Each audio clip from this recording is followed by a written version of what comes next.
They brought us into the hall like offerings. Ancient stones waited for blood. Corin nearly broke beside me. The hooded boy bled, and every alpha in the chamber bowed by force. Then the stones called my name. It did not call me Omega. It called me Luna. Episode 3. The Sorting Stones. The doors to the sorting hall swallowed us whole. The laughter from the courtyard did not follow us in. It died at the threshold, like even mockery knew better than to enter this place too loudly. The air changed first. Outside had been heat and dust and blood-sour humiliation. Inside was cold stone, torch smoke, old magic, and something deeper than all of it, something with teeth hidden behind ceremony. The moment I crossed under the broken doorway, my wolf shrank close inside my ribs and lowered her head. The hair along my arms rose, my skin tightened, even my breathing changed, going shallow and careful, as if some older instinct had already decided this was not a place to exhale carelessly. I stopped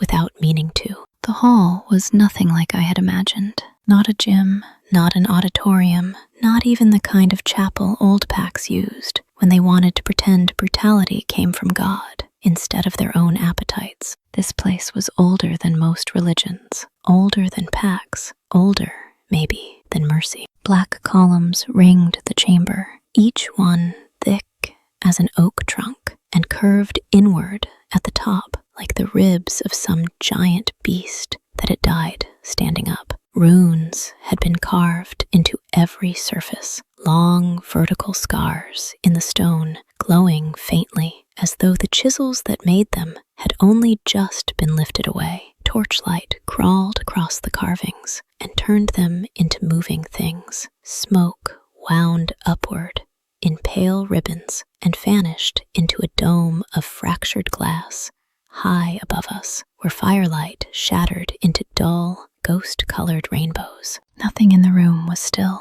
Even the silence moved. It pressed on my skin. It hummed in my teeth. It settled in my bones, like the hall was tasting me. The stone under my boots held the kind of cold that never truly belonged to weather. It felt kept, preserved, like generations of fear had sunk into it and never left. At the very center stood the sorting stones, 4 trilithons, massive, unforgiving, ancient, not polished monuments, not school decorations. These were bones, dragged from the beginning of the world and forced upright. Each house had its gate. Fenris, crowned in a snarling wolf. Ganesha, marked with a heavy ivory tusk. Mythos, under a winged beast wreathed in carved flame. Sylvara, thorn-crowned and elegant and cruel. Students were already gathered beyond each lintel in rough clusters of color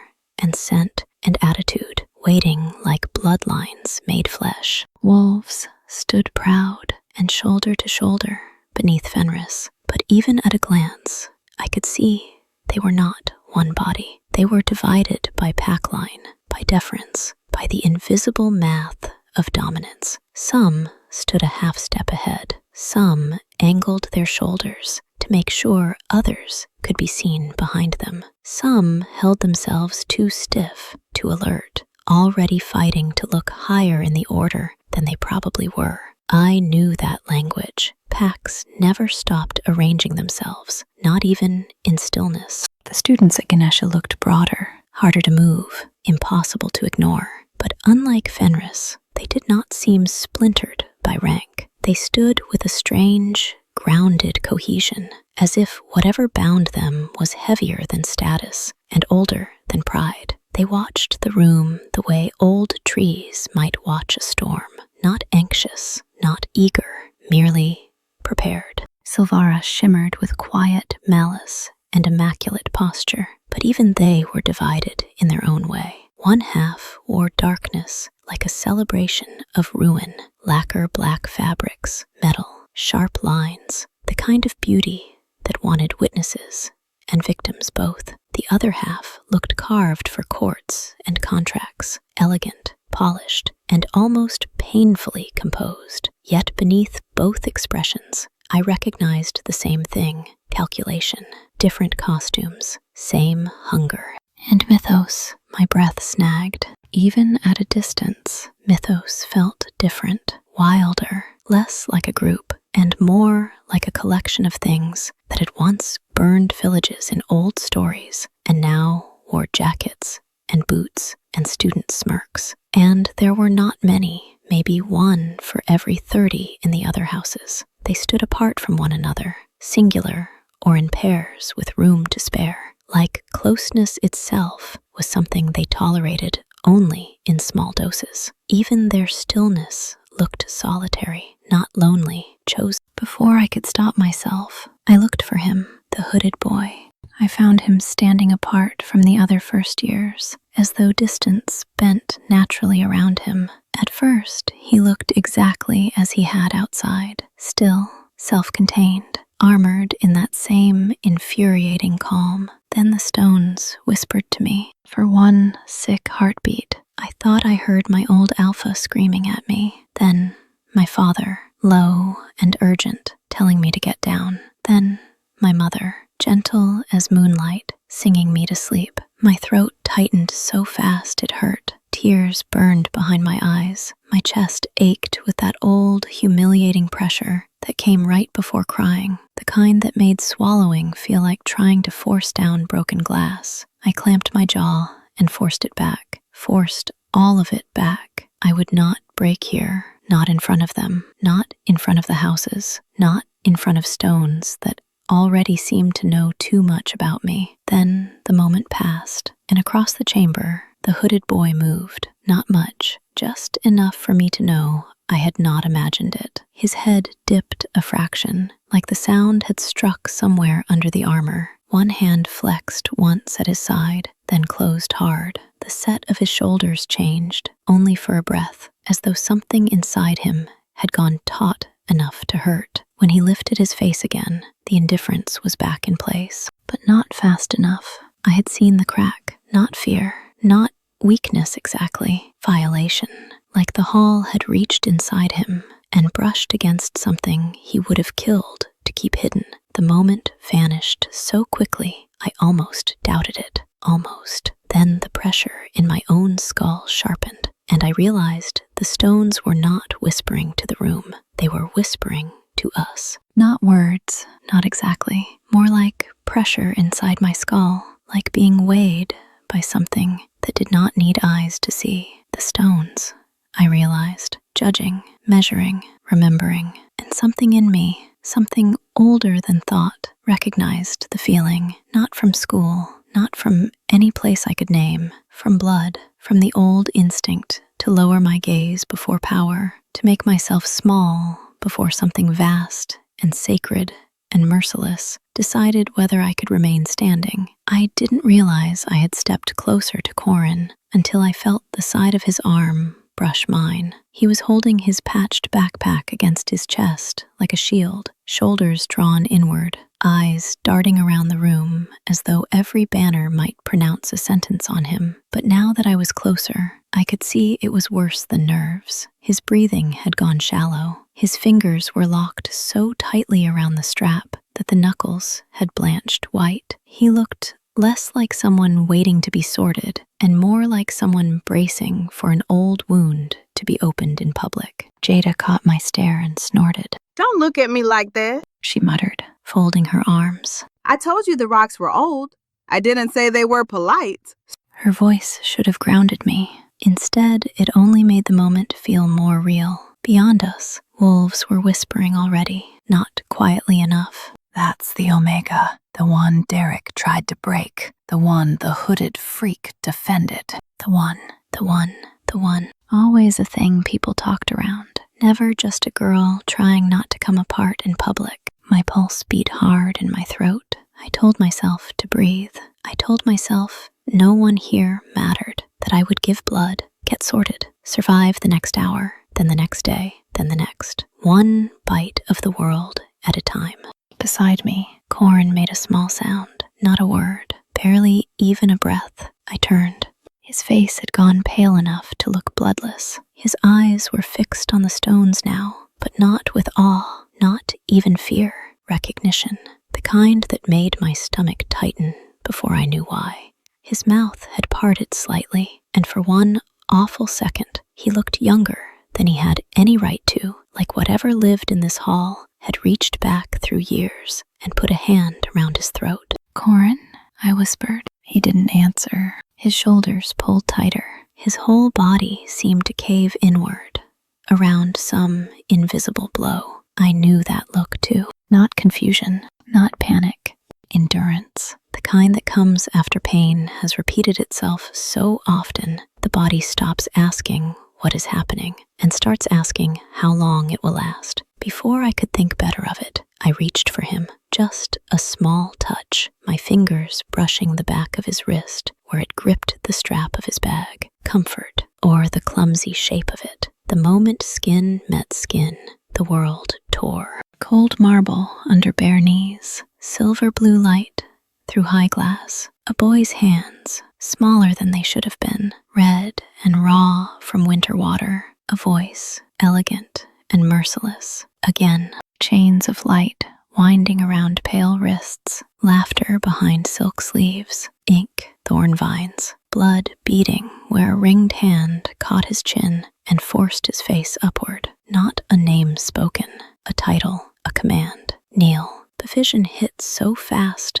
I almost choked on it. My hand jerked back like I'd touched flame. The hall slammed back into place around me, torch smoke and cold stone and wolves whispering and my own pulse beating frantically in my ears. I staggered half a step. Corin turned to me at once, not because he'd seen what I saw, because he'd felt something. His eyes widened, and for one suspended, impossible second, we just stared at each other, mind shocked. His stripped bare. Whatever mask of frightened awkwardness he had been wearing, it was gone now. In its place was naked alarm and something deeper and more terrible. Shame. Not embarrassment. Not the ordinary sting of being laughed at. The older kind. The kind built by being handled, corrected, made small so often that even kindness starts to feel dangerous. My mother's voice flashed through me then, not as words I fully remembered, but as an old ache from childhood. Her hands smoothing my hair when the visions left me shaking. The faraway look in her eyes when she touched old things. The pack calling her strange. Touched, blessed, cursed, vision haunted. For a dizzy second, I couldn't breathe. That had been real. I had seen something, not imagined it, not guessed it, seen it. Corin swallowed hard and pulled his wrist back against his chest, hugging the bag tighter, like he could barricade himself inside it. I saw the retreat start, the instinct to fold inward, to hide, to pretend nothing had happened, because pretending was safer than hoping someone might understand. And before I could lose my nerve, I moved, not because I had a plan, because every part of him looked braced for rejection, and something deep inside me could not bear to leave him there. I stepped into his space and wrapped my arms around him. It was not graceful. My heart was still pounding too hard. My hands were trembling, but I held him anyway, one arm across his shoulders, the other around the backpack crushed between us, like even now he could not quite let go of his shield. For one startled heartbeat, he went completely still, not stiff with anger, still with shock, like no one had ever answered his pain with softness before, and his body did not know what to do with it. "It's okay," I whispered, though I had no idea if it was true. "I've got you." The words came out rough, almost breathless, but I meant them with my whole chest. Corin made the tiniest sound. Then, slowly, so slowly it felt sacred, some part of him gave way. Not all at once, not enough to call it surrender, just enough that I felt the tension in his shoulders shudder, then loosen by a hair. One hand caught in the fabric at my side, like he hated himself for needing the contact, and needed it anyway. The sight of it hurt me in some nameless place. Then Jada snorted. Unbelievable, She muttered, stepping in close. Too absolute disasters hugging in the middle of a den full of monsters. How the hell am I supposed to protect either of you? Her tone was dry, but it trembled at the edges with something warmer. Before I could answer, she threw an arm around both of us, broad-shouldered and steady, folding us into the kind of shelter that felt half teasing and half oath. The three of us stood there for one absurd, impossible heartbeat in the middle of the sorting hall, as if we had forgotten where we were, or maybe remembered exactly what kind of place this was, and answered it anyway. When I glanced up, I saw the room had noticed. House Ganesha watched us in a strange, sudden stillness. No mockery, no visible surprise, just a quiet regard that moved through them like recognition. One broad-shouldered student touched a fist to their chest. Another dipped their chin once, solemn as a vow. It spread no farther than that. It did not need to. Across the chamber, Mythos had gone very still. Not warm, not cold, attentive. They studied me the way creatures from old stories might study an unfamiliar fire, not sure yet whether it could warm them or burn them. Even standing apart from the others, the hooded boy's attention settled on us with a sharpness I felt before I fully met it. Measuring, Fenris reacted exactly as wolves always did when they saw softness in public. They laughed. A few barked out ugly, delighted hoots that echoed under the ribs of the chamber. Careful, Omega. You'll make him cry before the stones get a turn. Look, she's mothering strays now. More laughter. Cruel, easy, pack-fed. My face burned. Corin flinched against me. Jada's arm tightened, and from the Sylvara ranks came a low, amused voice, sharpened by opportunity. Gods! The Fey boy drawled. How touching. The laughter thinned. That was worse. He stepped away from the others with unhurried grace, green eyes bright with the particular malice of someone who had just been handed a weakness, gift-wrapped in public. He looked from me to Corin and smiled, not kindly. Trinkets stitched to his bag, patches on the straps, that posture. His gaze lingered on the hand, still tangled in my clothes. And now this? He tipped his head. Did you get lost on the way to a homeless shelter, Unseelie? Or do you always collect pity this efficiently? Corin's body went taut all over again. I felt it happen. The room leaned in. His grip tightened on the backpack until his knuckles whitened. His chin ducked, his shoulders folded in, not because the insult was new, because it wasn't. The Fey boy stepped closer. If the stones are merciful, he said, his voice going silken, they'll bind you exactly where you belong. The runes along his wrist gave off a faint, blue-green shimmer, power gathering. As my drudge, he murmured. Scrubbing floors, carrying my books, maybe licking my boots clean when I'm bored. Something cold went through me. It was not just the threat. It was the way Corin reacted to it, the way he shrank, like he had already worn those chains in a dozen rooms before this one. Like humiliation had become so familiar, his body prepared for it before his mind caught up. The wolves nearby snickered. I looked at Corin, at the runes brightening on the other boy's wrist, at the stones looming overhead like witnesses, and something inside me snapped. Maybe it was seeing another outcast about to be crushed for sport. Maybe it was hearing the room test whether weakness would submit on command. Maybe it was remembering what it felt like when someone stepped between me and shame. I moved before Jada could stop me. My wolf surged up hard enough to blur the edge of my vision. Heat flashed through my chest. My hackles rose,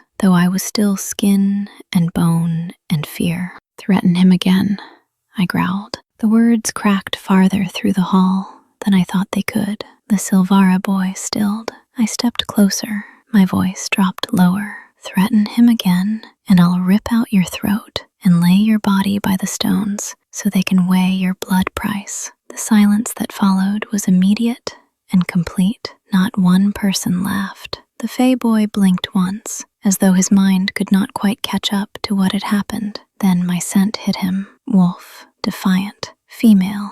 Omega, yes, but not kneeling, not this time. His smirk faltered. You dare to speak to me? I took another step. My heart was trying to claw its way out through my ribs. My hands were trembling. I was aware of all of it, the fear, the stupidity, the way I could die for this if the wrong people wanted an example. Still, I bared my teeth. I already stood up to an alpha and survived today. My gaze flicked to the hooded boy and caught on him. He was already watching me, those impossible green eyes fixed on me with a steadiness that made my pulse stumble. Not mockery, not surprise. Attention. Something in me rose to meet it. I looked back at the Fae and smiled without warmth. You're no alpha. I like my odds. Around us, the room changed. Shock went through the wolves first, sharp as static. A few leaned forward,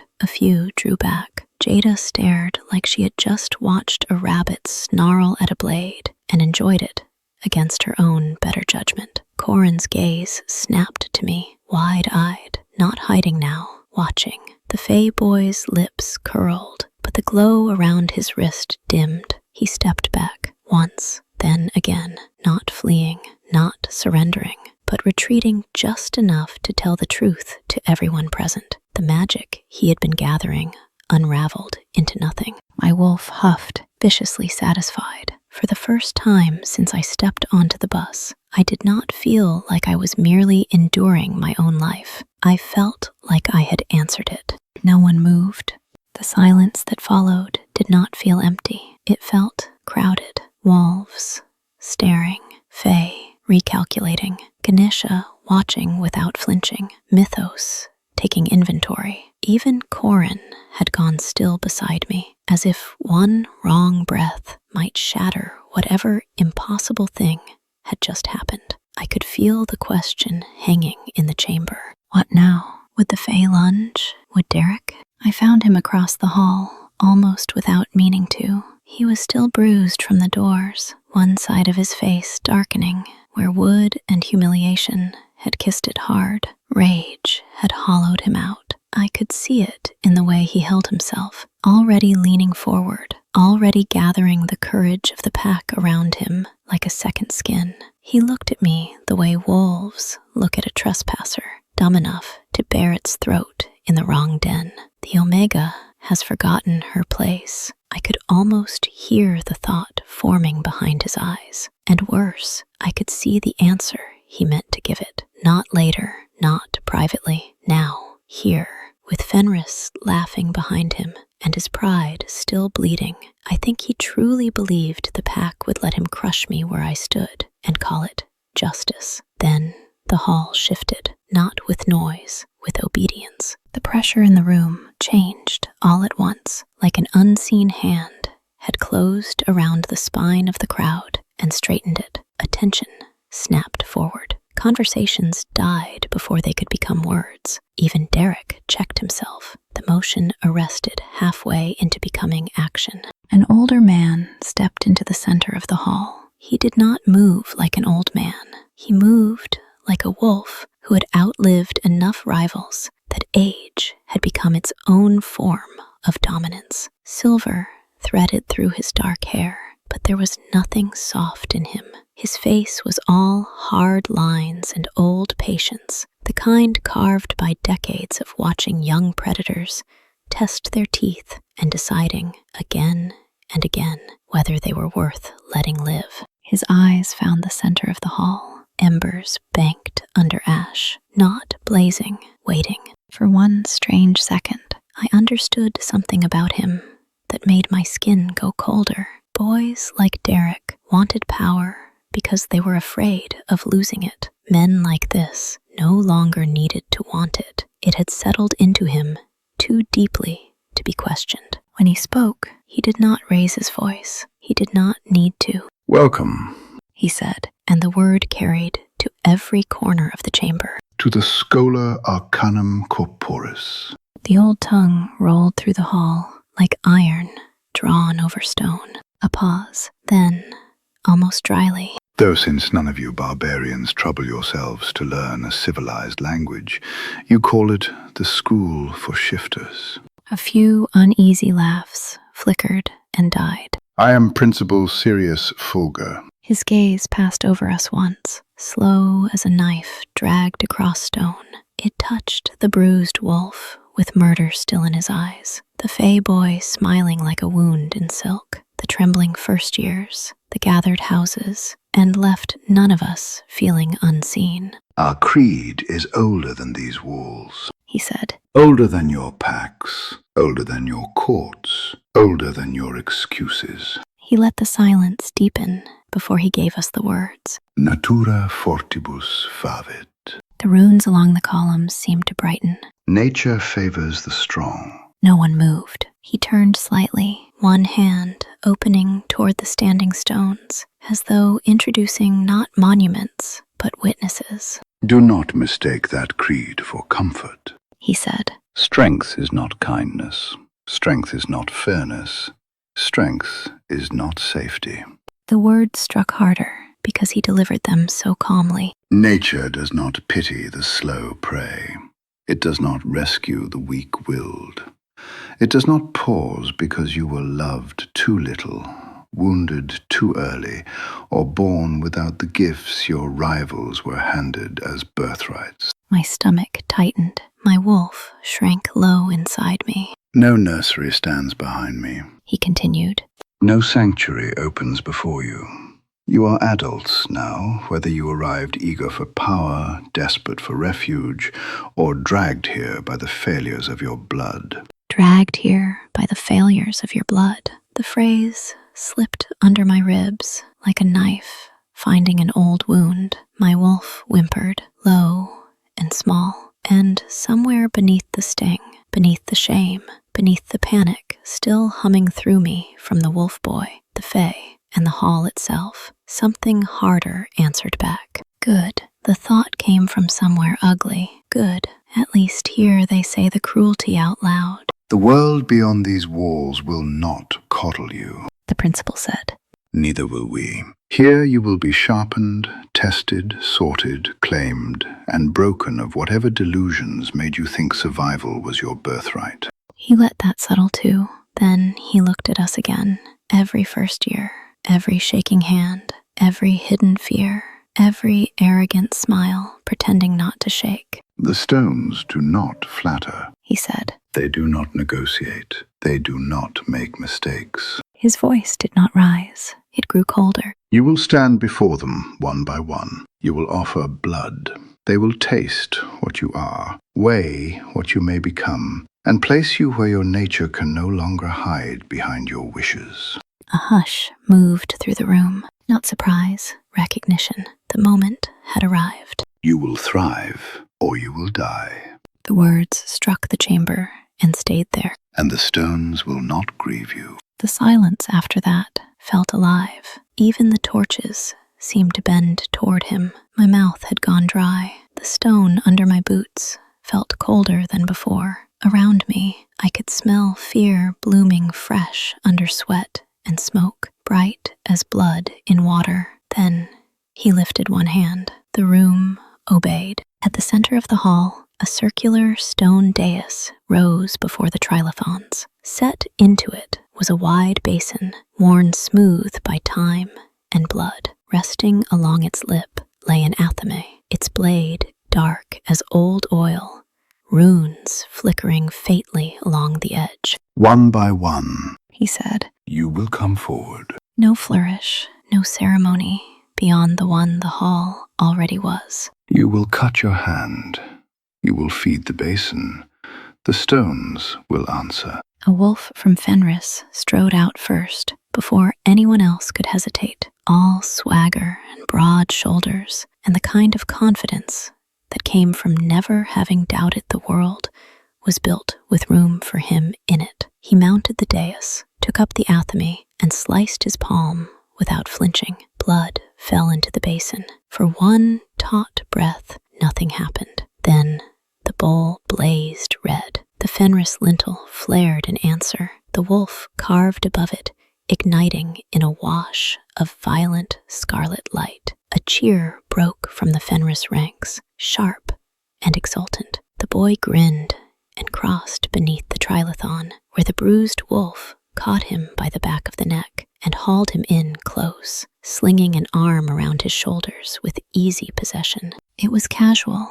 That made it worse. The gesture said what words did not. Mine, pack, power folding neatly back into itself. A few of the younger wolves leaned inward around them at once, pulled by gravity stronger than kindness. Even hurt, he still knew how to make dominance look effortless. Another name was called. Another student stepped forward. Another cut. Another burst of answering light. The hall settled into a rhythm after that. Blood, silence, judgment, house. A broad-shouldered girl vanished into Ganesha under a deep gold flare that rolled through the tusk-marked stone like buried thunder. A sharp-faced boy went to Sylvara in a bloom of silver and thorn shadow. Another crossed into Fenris beneath a burst of red and was swallowed at once into wolfish cheers and clapping hands. The hall kept swallowing names, one after another, but no rhythm could quiet my pulse. Each student who mounted the dais made my stomach twist harder. Each flare of magic felt like a countdown.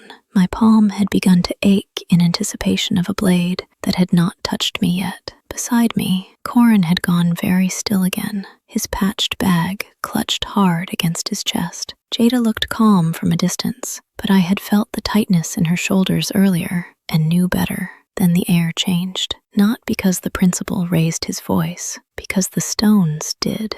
Corin Aurelius. Everything in me tightened. Corin looked like he had stopped breathing. For one terrible second, I thought he might not move at all. Then, Jada gave him the smallest shove with her elbow, not unkind, and he stumbled forward like his body had obeyed before the rest of him caught up. Every step sounded too loud. The laughter from earlier had died, but I could still feel the room watching him with the same hungry interest. Fenris leaned in. Sylvara watched with lacquered amusement. Mythos remained unreadable. Even the stones seemed to wait differently now, as though they had noticed him noticing them. Corin mounted the dais. He took up the athame with fingers that shook only once. Then he cut his hand. Blood struck the basin. Nothing happened. A murmur ran through the hall. My stomach dropped. Then winter broke open. Cold, blue-white light exploded from the basin in a breathless rush. Frost raced over the dais in branching veins. The air turned sharp enough to sting. Thorn shadow and silver fire climbed together up the stone, and the Sylvara lintel blazed in answer, beautiful and vicious, all at once. The hall went still. Even the Fey boy looked caught off guard. The voice of the stones rolled through the chamber. Corin Aurelius, Knight of Unseelie. The words cracked through the room like a title dragged up from some buried court that had never stopped existing just because the rest of us had forgotten it. Corin froze, then straightened. Not much, just enough to hurt. Something in him changed as he stood there in the cold light. Not confidence exactly, not yet, but a kind of terrible recognition, as if the stones had named a wound and a weapon in the same breath. The silver and thorned ranks of Sylvara stirred. Some looked intrigued, some wary. The Fey boy who had mocked him no longer looked quite so entertained. Good. Corin crossed beneath the trilithon. He did not look back at me, but he did not look down either. My heart was still pounding when the hall swallowed the next few names. More blood, more light, more houses claiming what was theirs. Then the chamber changed again. This time, it was not tension, it was pressure. Old, immense, and gathering. The runes along the pillars brightened of their own accord. Torchfire bent sideways. Even the students already sorted seemed to feel it. Heads turning, bodies going still. The stones spoke. Victor Hephaestus Valar. Every nerve in my body lit at once. The hall went quiet. in a way it had not for anyone else. He rose, the hooded boy from the bus, the one from the courtyard. No, not just that anymore. He had a name. Victor Hephaestus Valar. It sounded like something dragged out of an old story. Mother Luna, what a name. He moved toward the dais with the slow certainty of something born to be watched. Broad shoulders, controlled steps, the kind of calm that did not come from lack of danger, but from never having needed to fear it. He did not swagger. He did not hurry. He simply advanced, and the room made space for him as if it already understood what he was. When he reached the basin, he lifted both hands and pushed back the hood. Black hair spilled free. The hall seemed to sharpen around him. His face was too striking to be called handsome without sounding small. Hard lines, proud mouth, eyes green as live fire under glass. He looked less like a boy than the polished human shape of something older and far less merciful. He took up the athame without hesitation, opened his palm, and let his blood fall. The basin erupted, not glowed, erupted. Emerald light surged upward in a pillar so bright I had to throw up an arm against it. Heat rolled through the chamber in a sudden wave, dry and immense, carrying the bite of smoke and metal and something older than either. Fire coiled in the air. Wings formed from it, vast and skeletal and beautiful, beating once hard enough to rattle the torches in their brackets. Scales flashed across the stone in 1,000 fractured green reflections. Then came the sound, not the roar of the students, something older, larger, impossible to mistake, a dragon's roar. It slammed through my chest and drove the breath out of me. Every student in the chamber bowed their heads, even the alphas, even Derek, not by choice, by force. The power of it pressed down on us all at once, a hand of living dominance, forcing bone and blood to remember their place. Above Mythos, the winged crest ignited brighter than sunlight, green fire wreathing the carved beast until it looked ready to tear itself free of stone. And the stones spoke. Victor Hephaestus Valar, dragon of House Mythos. The resulting silence was somehow louder than a cheer. Mythos did not erupt the way wolves would have. They did not howl or clap or pound their approval into the stone. They only watched him cross toward them with a grave, unsettling composure, as though they were not witnessing a surprise, but the confirmation of something they had known all along. One dipped their head, another touched 2 fingers to their sternum, a third stepped aside without looking at him directly, making room as though rank itself had just taken physical form. No celebration, no astonishment, just recognition. Even the other houses were staring now, not curious, alarmed, reverent, hungry. Dragon. My wolf pressed flat inside my chest. My heart did something worse. It reached. The word alone should have filled me with nothing but fear.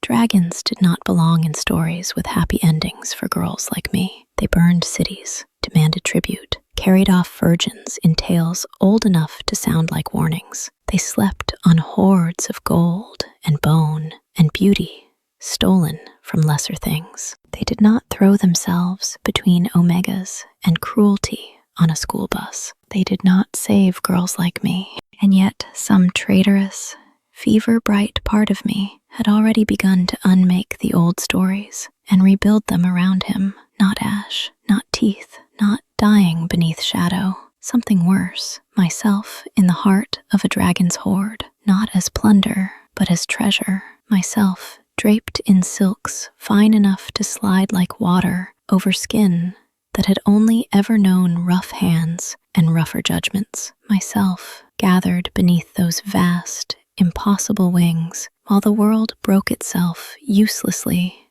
against the shelter of him. Coveted, guarded, kept. The thoughts hit so suddenly and so vividly, I nearly went sick with them. What was wrong with me? He was a dragon.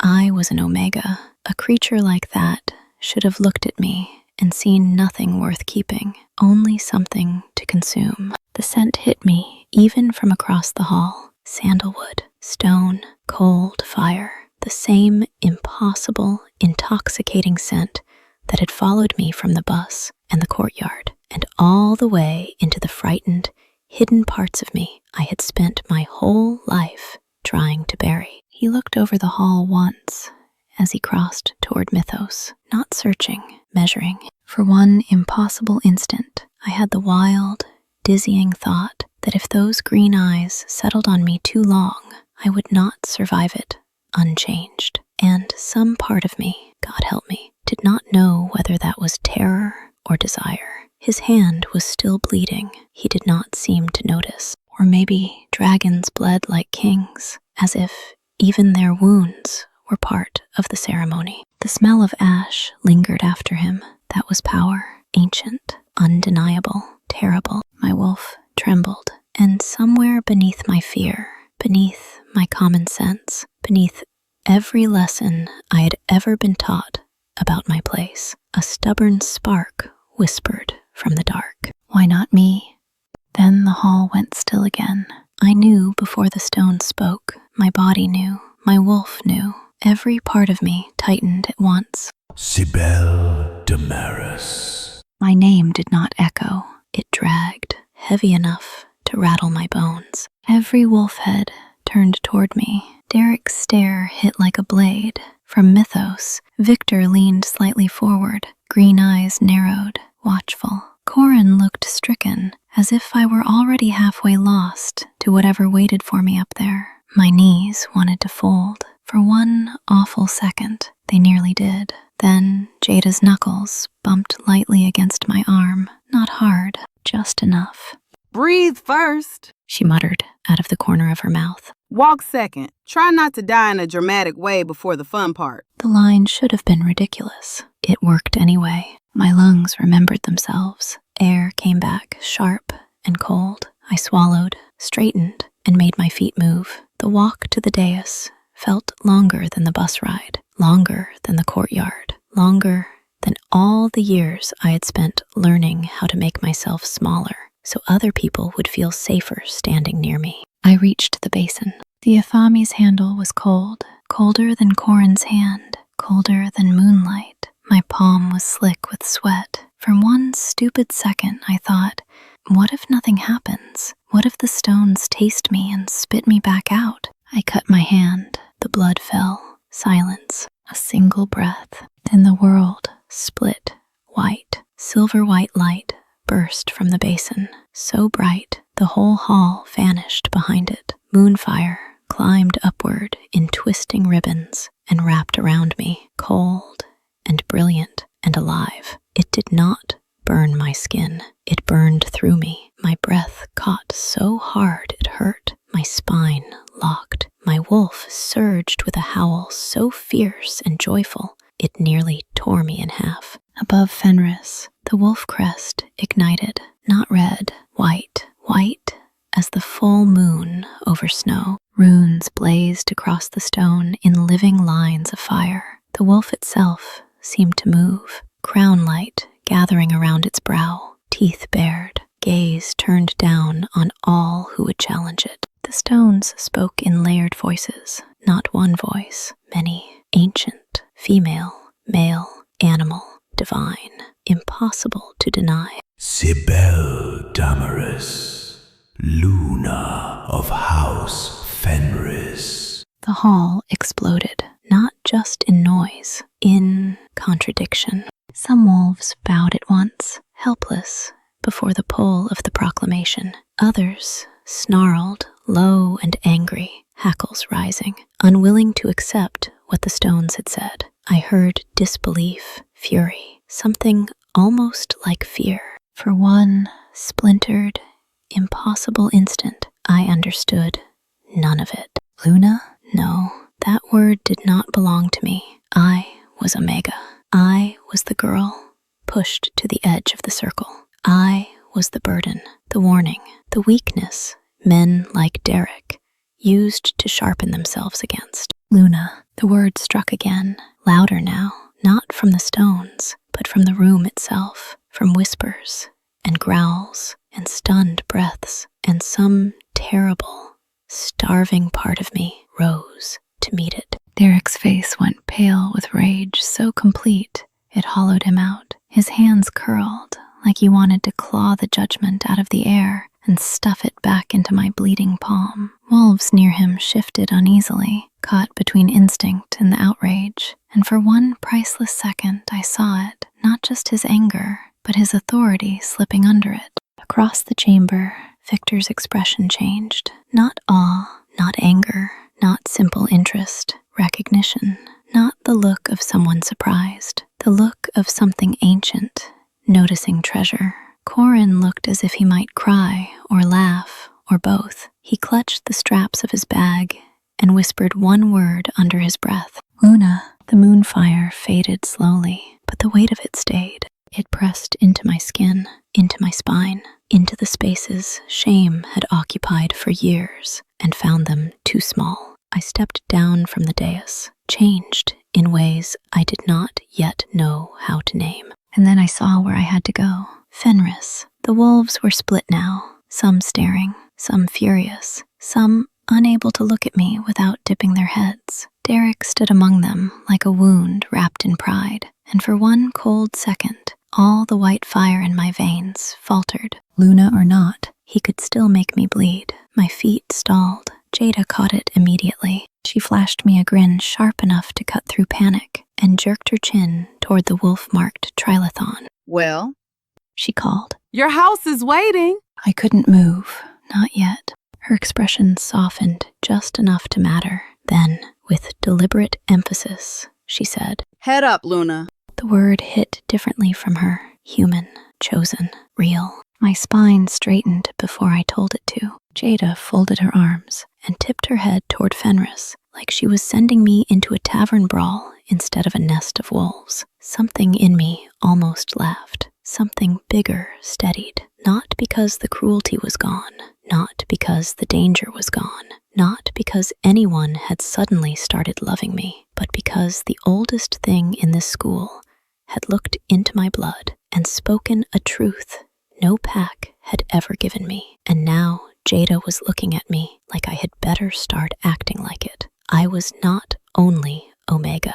I was not only weak. I was not only what men like Derek decided to do with me. I was Luna. The word rang through me like a bell struck underwater. I did not understand it. I did not trust it. I wanted it so badly I could have wept. So I lifted my head and walked toward Fenris. And beneath the shock, beneath the fear, beneath the wild, bright, impossible pride of it, one thought rose slow and terrible and aching from somewhere deep in my blood. Then what had my mother been?